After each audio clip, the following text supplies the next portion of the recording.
So if you're thinking about buying in Fayetteville, North Carolina, and you're considering new construction, well then you're in the right place. Whether you're looking for a move-in ready, or if you're curious about new construction, this is the video for you. I'm James, and today we're going to discuss why Fayetteville's new construction homes may be the right fit for you. So a few weeks ago, I was showing homes to some new clients, and they were looking at an older home built in the 60s, and it had been totally renovated. So it looked great, new floors, roof, HVAC.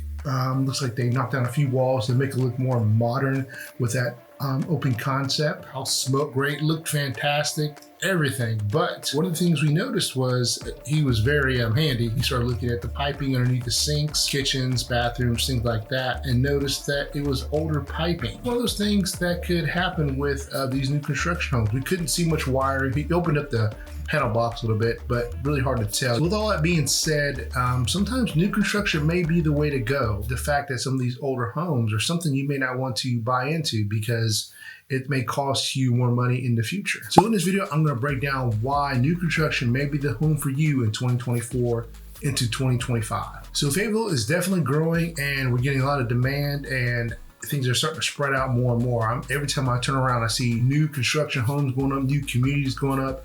That includes Fayetteville, Hope Mills, Raeford, and the Spring Lake area. And all these other areas I mentioned are suburbs of Fayetteville. We got Braxton Village, we got Kerwin Village, and Sweetwater. These are just a few that I can think of top of my head because I've sold new construction homes in there. So definitely a lot of people are looking for this newer, more modern community, definitely more attractive. Buyers with that modern comfort combined with that suburban lifestyle. And some of these builders, not all of them, are building clubhouses, pools, sidewalks, biking trails, little playgrounds for children inside the neighborhood. So definitely that is very attracting to these younger couples or couples who have kids who would love to just sit on their front porch and watch their kids cross the street at the local park. Sit here and watch. So the big question is, why new construction over maybe a pre-existing home? And we're going to go over that today. So one of the big things is there are a lot of builder incentives, and they've teamed with a local lender here also. Some of these builders have. And combined together, they're going to save you tons of money. I've sold a lot of new construction this year, me and the wife, Stephanie. What we've noticed is just that the lenders are offering 1 to 2% of closing costs, or they're offering a refrigerator or blinds. And as you buy new construction, you're probably thinking refrigerator or blinds, those don't come with the house. And actually they don't. Some don't. What I've noticed is, blinds could be, depending on how many windows you have, it could be, well, say roughly up to $2,000. New refrigerator could be around $2,000 also. So that's money that you're getting back. They may be paying your closing costs, but you could definitely to buy a fridge. Now it does come with stove, microwave, dishwasher, not a washer and dryer. So here locally, you'll get a washer and dryer. You have to buy that on your own, and possibly a refrigerator with a new construction. Some of these builders I have noticed, especially in the Raeford area, are offering up to $20,000 to $30,000 in closing costs. Imagine that, $20,000 to $30,000 in closing costs. And as a new buyer, or you're probably thinking, is that a lot of money? And it is. Let's say a house is $400,000 roughly, and on a lender, whatever the cost of the house is, it's gonna cost you 3% of that to find out what your closing cost is. So if it's $1,000, you're talking about $9,000, almost $10,000, $11,000. Yeah, let's say $400,000 home. You're probably talking about up to $12,000 in closing costs. And if they're offering you $20,000 to $30,000, that covers your closing costs, and then that's money that you won't get back as a check typically, because the lenders can't do that. What they will do is they will add it to the price of your home. So if the house is $400,000 and you've got $10,000 left over, now your house will be $390,000. So you won't get it typically as a check at the closing. You just get you'll get your house at a lower price, which in turn obviously is a lower monthly payment for you also. Just be aware, each builder, each lender is different. So those things may or may not apply. You definitely would have to talk to that lender. Definitely get a real estate agent. It'd be great if you reach out to me and the team, but if you don't, definitely who your realtor is, they should be fighting for you in your corner to find all these things out. And with new construction, you definitely get more options if the house is not built yet, or if it's the beginning foundations. of the building. A good example is I'm helping a couple buy a house, and we went under contract about 3 months ago, and they're having a house built in Sweetwater, which is a new subdivision in Hope Mills. The house will be completed, they're saying April or May of 2025, and it's just down the street from me. So I drive by it every day and I'm watching it, seeing when it's getting built. They haven't laid down the foundation yet, but they're definitely gonna start here soon. And what I'm saying all this for is because the buyers wanted a 3-car garage, and they also had an option of having 3 bedrooms to 4 bedrooms. They had 2 different plans. They had plan A, which was 3 bedrooms with a loft upstairs, and then they had plan B, which was no loft, 4th bedroom. They opted to have the 4th bedroom, and they wanted an extra garage, which typically doesn't come with this home. They had to pay extra for, obviously, but they could add it on. So that's one of the great things about new construction. It's being built. If it's not already completed or halfway completed, there's things they could definitely change for you. If you want carpet and you want hardwood flooring or a luxury vinyl plank or laminate, or you do want carpet and it has the opposite, you definitely can possibly get this changed before the house is complete. Oh, say change it up, right? Change it up. Another great thing about buying new construction is within that first year, you're under a builder warranty, and that's kind of like a home warranty. Basically what that means is, let's say you move to the house today. You've got a whole year. If anything breaks down, includes appliances, hole in the roof, HVAC goes out, whatever, they will come out and fix it. Now, beware, they're not gonna fix things that you broke. Like let's say you broke the window, or you scuffed the carpet or whatever, or the counter, and you expect them to come out and fix it. They're not gonna do that for free. They may not come out and fix it at all. They may tell you got to fix it on your own or find somebody else. But things that are just failing or not working correctly in the house, you have a whole year to come out and fix it. Now typically what they'll do is they'll give you like a punch list. So they want to come out just one time to fix one thing. Unless it's an emergency like a water leak or something like that's different. But let's say you had a few minor little things. They'll tell you, hey, get a punch list together. We're going to come out there one time and knock all these things out. And typically that's done within the first year. What I always recommend to people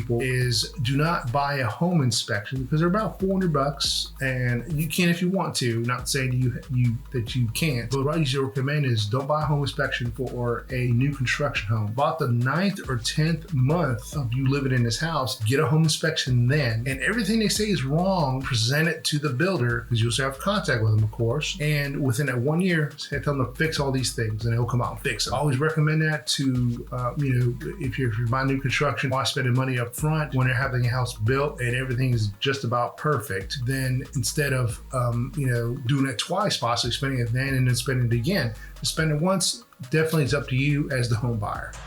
Saving money.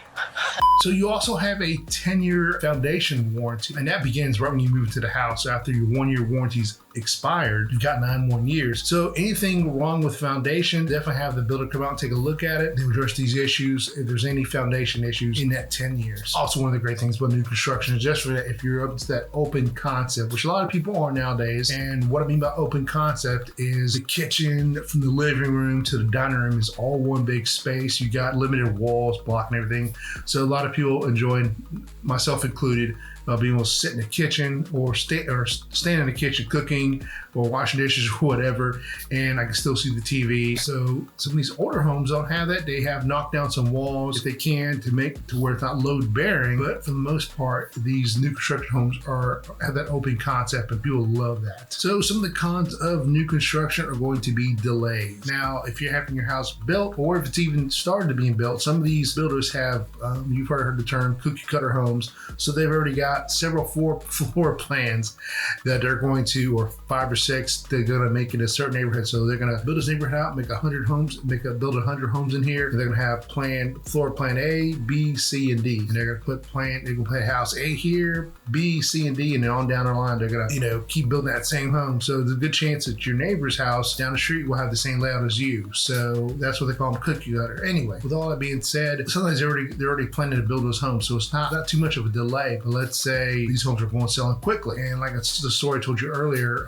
having a couple I'm working with having a house built in Sweetwater. Won't be ready till April, May of 2025. So, with that, there could be some delays. We're coming up at the time of this video, we're coming up on Thanksgiving, Christmas, it's gonna get colder. So the weather has a lot of effect on things. So if it's obviously raining, or not that it snows here a lot, but if it gets too cold or the roads are bad, then a good chance the workers aren't gonna be able to get out there. Holidays are coming up, obviously that delays things too. Now, take consideration, all these builders take that in consideration. They understand that, the holidays, but you can't predict the weather. If we get a bad snowstorm coming through here and it blocks off roads for a good couple days or week, that could delay a lot of things. To keep in mind, also keep in mind people quit the job, get fired, get sick, we may catch COVID or flu or something like that, and that could delay things also. So you have a targeted date of when you want to move in there or when it has to be completed, but you have to also be aware and obviously understand that these things do happen. Some of these homes just have basic landscaping. They're just going to throw some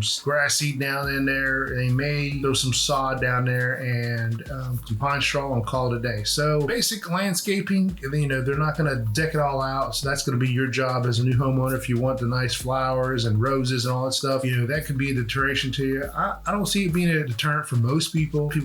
Most people they're proud of their new home, so they're happy to go out there and plant new stuff and all those things and trees. And you have more of a green thumb. And start cutting the grass and the men like buying new lawnmowers, new equipment, new edgers and things like that. So it could be a deterrent for some. Definitely if it is, hire somebody to do it. But for the most part, I think most homeowners are proud of their new home and they're happy to get out there and do the hard work. So like I said earlier, we have a bunch of new construction homes coming up, but there's 4 I'm going to talk about. First one is going to be Sweetwater. I just mentioned it earlier because I have a house building there for some buyers. The Sweetwater is in Hope Mills, right at the corner of Legion Road and Elk Road. And new construction that's teamed up with an older neighborhood, Legion Hills. Sweetwater Legion Hills are now combined. You can come in one way to Sweetwater off of Elk Road, or you can come in through Legion Hills off Legion Road. Now, Dreamfinder Homes are the builders for Sweetwater. Great builders here. We'll help a lot of clients buy new homes by Dreamfinders, and we never had any problems with that. With Dreamfinders, they're a big builder here in town, and they are building homes at Raeford, at Spring Lake, obviously Hope Mills, Fayetteville, and you're going to be mentioning Dreamfinders in another neighborhood I'm going to mention in Kerwin Village, which is in Raeford, and Dreamfinders are also building new homes. Now, they are offering these homes in Kerwin with and it depends, these specials won't run forever. At the time of this video they could change, but they're offering $20,000 to $30,000 in closing costs, and this is what I was talking about earlier in Raeford with Dreamfinders. Now, not every builder and lenders like that. Definitely if you're interested in that, let me know. These new neighborhoods in Raeford, Kerwin being one of them. And the great thing about Kerwin Village is they have a dog park inside the neighborhood, they have a playground, and they have a fitness center they're building there, or it's actually rebuilt there. So great thing about living in Kerwin Village, it is Raeford, and I've done some videos about Raeford. Definitely check those out. Raeford is more of a rural area. It is definitely growing, but very rural. So if you're looking to commute to Fort Liberty, Fort Bragg, you're probably looking about a good maybe 20 to 25 minute drive to the base. 295 runs right through there, so definitely you could jump on 295 from Raeford and shoot right into the base. And depending where in Raeford you're going to live, it could be a good distance. Kerwin Village is not too far away in my opinion. It's just right off of Fayetteville Road, which turns into Raeford Road when you hit Fayetteville. It really depends on you. But if you want more information about Kerwin Village, definitely let me know. Reach out. I'll be happy to help you. Next thing we're going to talk about is going to be Braxton Village. Now, Braxton Village it's been built a couple years ago, but they're still building in there. It's in Hope Mills in the Grays Creek area. Grays Creek is more of the rural area of Hope Mills. Best way I explain it. It's still Hope Mills. Just when you hear Grays Creek, you're going to hear that you're going to think, oh, that's a rural area of Hope Mills. So Braxton Village has a community in-ground pool. They've got walking trails. They've got a volleyball court, and they have a playground inside the neighborhood. So definitely, if you're looking for something like that with a community pool and all those great amenities, living in this neighborhood, Braxton Village is going to be the place for you. And the commute to the base is probably about a good 30 to 35 minute drive. Way out there in Grays Creek, so it's pretty far drive. That's something you don't mind. Fantastic. Really going to depend on you, of course. but you have to drive through Hope Mills and then jump on 295 or All American Freeway. So if you're in the market of a new construction home in the Fayetteville surrounding areas and don't want to deal with those common issues with a pre-existing home, definitely reach out to the team and me. We would love to help. So you can call or text me at the number directly below, or if you want, scan this QR code to my counter link. Let's set up a Zoom call and see how I can help you. Definitely check out this next video that YouTube recommends for you, and I'll see you guys in the next video.